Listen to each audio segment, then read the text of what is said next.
Hey, founders, welcome to another episode of the Gab Lab. Great to have you here. This is a show that's designed to bring you financial intelligence to not only blow your mind, but to help you build your bottom line. I'm your show host, Tanya Woods Richardson, and today's episode championed by our very good friends at Community Futures Manitoba, with over 16 offices across the province to help you build your business and nail your numbers.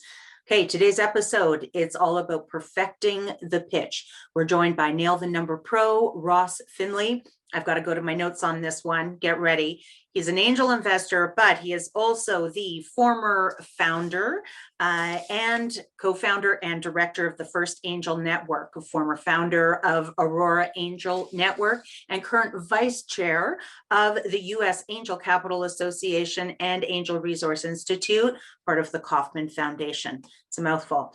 So join us in the lab. He's going to walk us through understanding the lending landscape and then how to make the pitch and perfecting that pitch along with the play deck. It's going to be a great episode. We'll see you in the lab. Okay, founders, here we are. We are here with Nail the Number Pro, Ross Finley. Ross, actually, we've done some amazing work together. Well, you've done all the work, but through Nail the Number boot camps going back to, I think, 2015. And really excited to have you on the show today. We're talking all about the pitch and how to perfect it. And Ross, you're an angel investor at heart. This has been your sweet spot. And I just want to frame this conversation. I'm actually very excited to be speaking with you because I think there's a lot of founders through COVID that are either they have decided to start their own business as a result of, being laid off or whatever the economic uncertainty and COVID actually brought about for them. But there's also a number of founders that if they had the retained earnings set aside, AKA profit over the years, and were able to put that aside, they've been able to weather this storm. And I suspect that now on the other side, they may have readjusted their offering and are now charting a new direction. So what I love about what you're going to speak to today is that kind of regardless of where these business owners may find themselves, they have to pitch to lenders now. And I know the value that you bring to this. You do your due diligence. When you're looking at these proposals, it's not just about getting the warm and fuzzies. You're digging in and you're making sure that, the integrity of the founder, the integrity of the business. So all of that is to say, when I was doing a fitness competition about, 6 decades ago, the coach said to me, never prepare for the level of the competition. Always prepare for beyond. And this is what I know you're going to bring to our conversation today. If founders can nail the pitch, according to Ross Finley, I know they'll be able to nail the pitch in other audiences too. So again, thank you for being here, and let's dig in. Sure. So why don't we start with, so I'm going to say the lending landscape. I know you want to speak about the investing landscape, but let's just imagine that founders are sitting there with either a new business plan or a revised business plan or trying to figure out where to go now for funding. What does that landscape look like for them? What are their options? Well, there's a excuse me, number of options. One is to decide what kind of money you want. There's money that's invested, or there's a loan that's given to the company that the company has to pay back.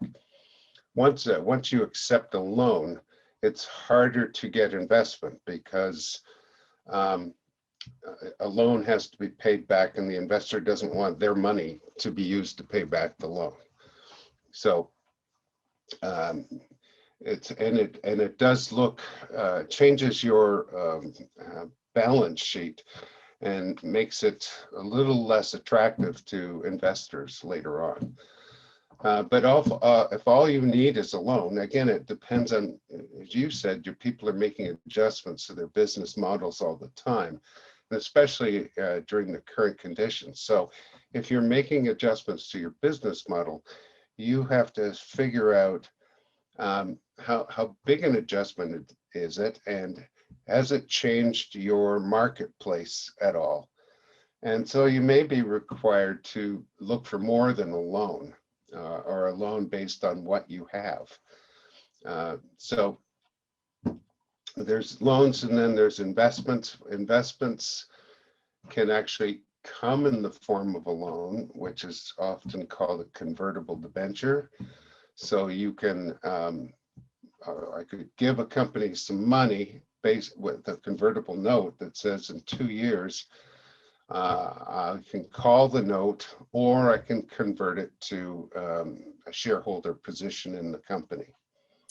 So that's another kind of loan, but it's more kind of favors the investor a little more. The third is just pure investment. Can I just, can we go back, and I just want to capture that because I think that's such an important piece. We haven't discussed convertible debentures on our episodes before. So just so that I've got this straight, a convertible debenture is when you are speaking to a equity lender or an angel. Yeah. So banks aren't going to be doing convertible debentures, I would imagine, right? This is going to be an equity position. So you're speaking to an angel or high net worth individual that is looking to invest capital into the business. And so this is where the capital comes in as a loan with interest, and payments are due back on that loan, or are payments due at the end of the term? And at that point, it's at the option of the lender to decide if that money is going to get converted into equity, AKA shares in the business, or if they're going to take that cash out of the business with an interest or lift on the end. Did I get that right? You're absolutely right. Beautiful. Okay, that's great. We haven't talked about those before, so thank you for clarifying those. Lots of value there. Now, the risk of the convertible debenture to the investor is that you will not have grown your business enough in the year or two, whatever the term is of the convertible note. You haven't grown it enough to pay it back.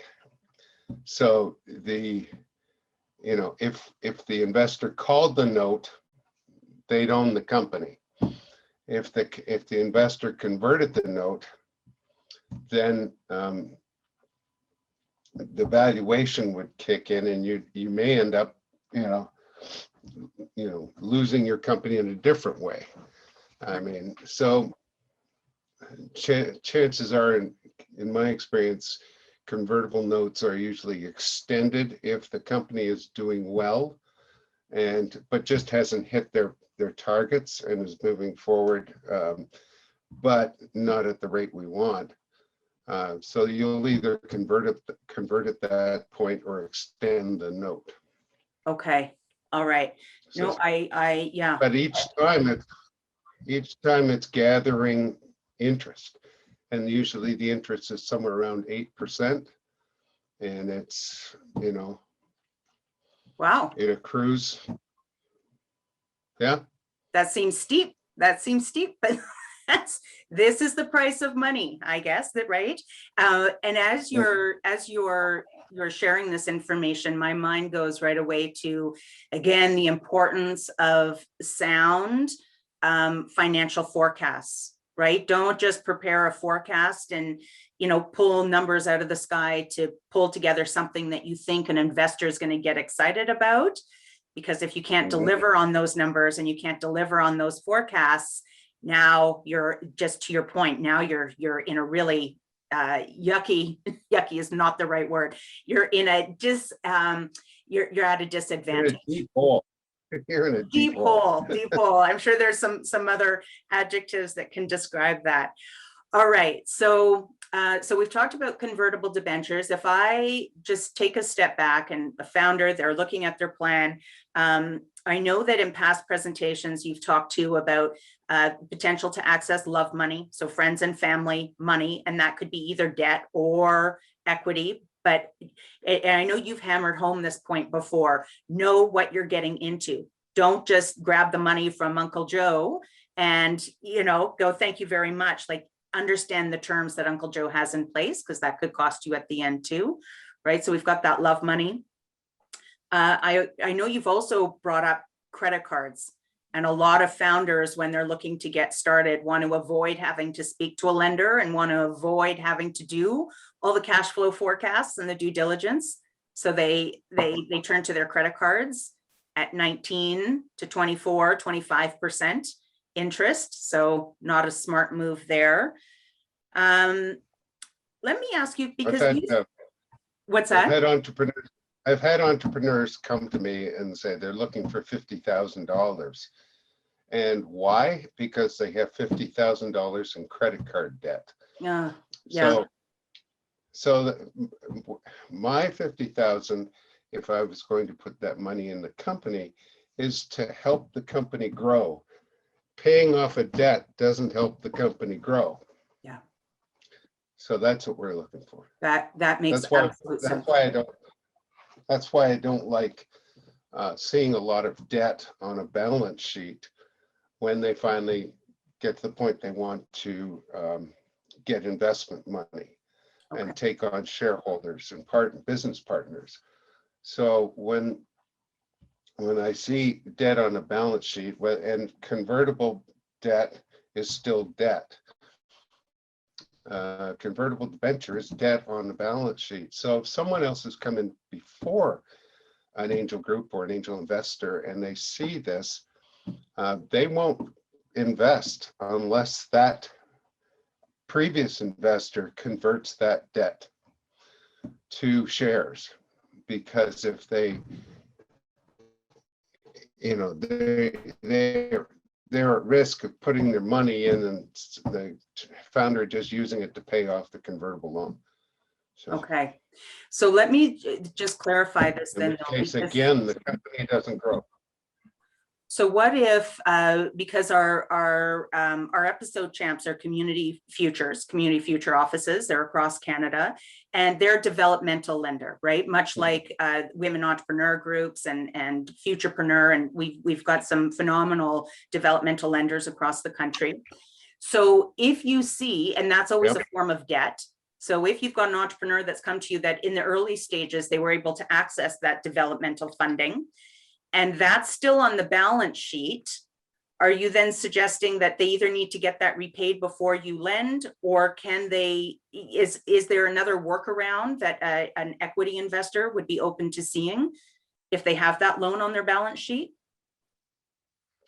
What I would want is it in writing that the lender is not going to call that loan once the new money goes in. The lender is there for the long term as well. Perfect. Okay. Well, that makes sense to me, because I think it's hard for a lot of founders to get their business off the ground. You know, that stage between startup and having some traction, they need that cash to be able to kind of validate their idea, right? And then come the equity investors. Once the idea is validated and now they're looking to grow and scale, then usually those equity investors, angels, are saying, okay, let's do this, right? We'll not only give you the cash, but we'll give you the mentorship and the networks and connections and expertise along with all of that. Did I get that right? Yeah, but ultimately it's whoever is going to make the investment that's going to validate the company. You know, validation, there's validation happens at different stages of the company growth and company development. So you may get to a certain point and it's been valid up to there, but something happened either regulatory or economically or, you know, technically in the world that makes you not valid anymore. Blockbuster. So exactly. So you have to every time the new money is coming into your company, whether it's debt or equity or whatever, the company will be validated and valuated. Okay. Which personally, I think that, I suspect a lot of founders there will be some fear and trepidation in that process. But when you come out on the other side, what a tremendous learning experience, right? for a founder Definitely. to have those numbers and concepts and ideas kind of put through the test is really what the equity investors are doing with the business model. All right. So I just, for everybody watching, I know you're joining us via satellite. So as people are watching this video, and if you're seeing Ross cut in and out, that's all that's happening. But I will tell you, Ross, that the sound is great. The sound is working. So we're in good shape there. All right. Anything else? Our first point of this episode was really about the lending landscape. We've talked about who those lenders are along the way. We didn't get into venture capital, but venture capital is really like what amount is the raise there and at what stage? This is when you start to move into international growth, right? And are scaling at an unprecedented rate. Yeah, venture capital usually doesn't kick in until you've got customers and you're selling and you've got a plan to scale the business. There's different types of venture capital. There's basically what they call small cap. So these are the smaller funds, maybe from $10 to $50 million in their fund. And so they're looking to bridge gaps for the company. And then there's the large cap funds, which are, hundreds of millions of dollars that, they want to buy the company. Okay. They will, if a large high cap or a large cap fund comes into your company, they're going to come into it for no less than 50%. So. Right. And so I'm curious, Ross, in your experience, because you've been doing this for a while now, when we talk about Canada's small business landscape and the founders that are out there, how many of them, like roughly, and I'm not looking for numbers, but I'm looking kind of for percentages, how many of them actually scale to that level that they're looking for VC? So like, I guess they're called the unicorns, right? Like how many actually just blow it out of the park? I think you got a better chance of getting hit by lightning than get large cap venture investment. I think it's a really important conversation to have, because I know that looking at all the success stories out there, whether you're looking on social media or LinkedIn, and you see and you hear all these founders that are, doing incredible things, it can feel a little discouraging, I think, for a lot of founders that read those stories that are like, well, where am I in this mix? And I'm not there. And and so, I'm thinking 99, you're probably like 99.9% of our business community are these, smaller businesses that don't necessarily need to scale at that level, but where there's sustainability and there's health in their overall financial model, and then accepting that for what it is and being proud of what it is that you've built, and knowing that there's lending at every stage. So I just wanted to put that out there. I don't know if you've got any comments on that piece.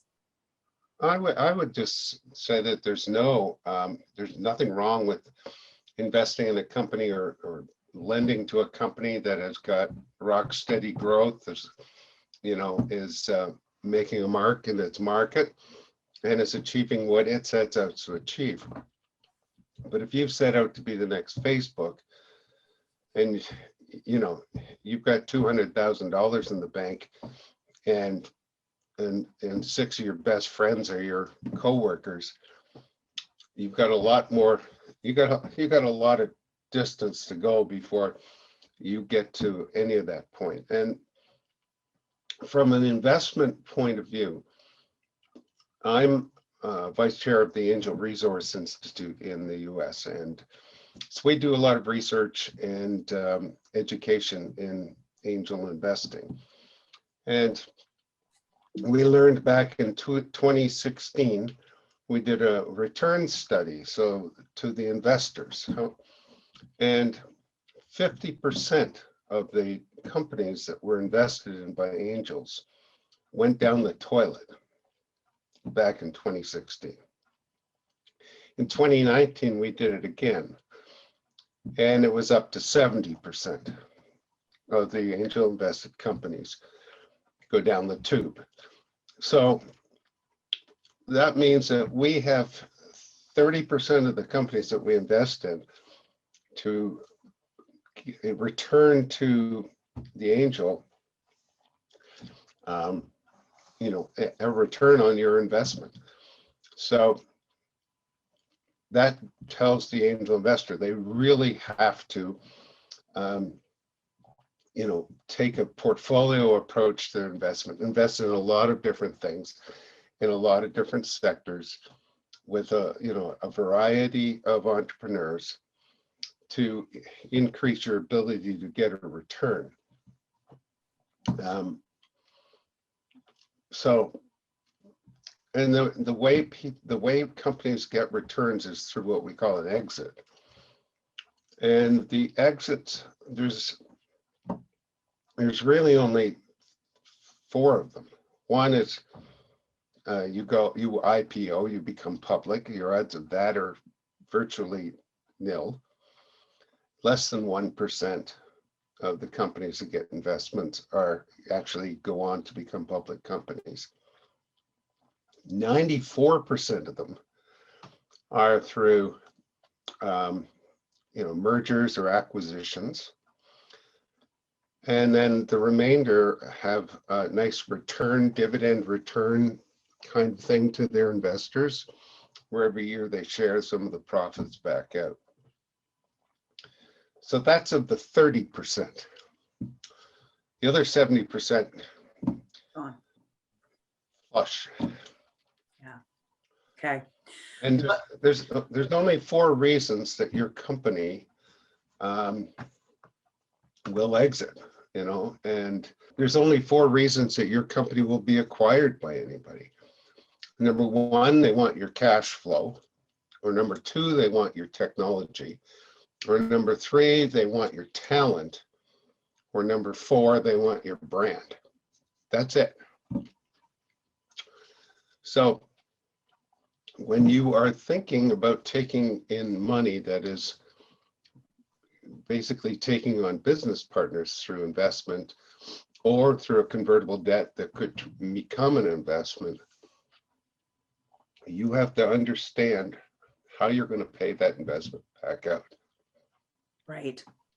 I think that's an important piece to remind founders, because I think I suspect when they look at equity capital, they get excited because there isn't this idea that principal needs to be repaid early on, right? So they get that cash to then kind of grow the business, but they forget on the other side of that, they still have to get that equity investor out, typically at, ideally at a lot more than they came in at, and they forget that part of the equation. So thinking through that. So Ross, thank you for this. Thank you for this segment. I think, one of the things that you mentioned there that I think is really powerful for anybody that is looking to secure equity investment right now, what really landed with me is your perspective on a balanced portfolio. And I'm taking that and applying it to my personal investments, where I'm thinking low risk, medium risk, high risk. And if one of these founders has a low risk business, they're not a super sexy business, they're not looking to be the Facebook, but what a powerful message to go in to an equity investor with. Listen, we're not going to scale 35-fold, but we are going to strengthen your portfolio because we're going to be one of those low risks options that are giving you this consistent dividend that's going to be here for the long course. So we'll help to anchor that portfolio for you. So just knowing how to speak to the investor around what's in it for them and kind of shifting that story a little bit.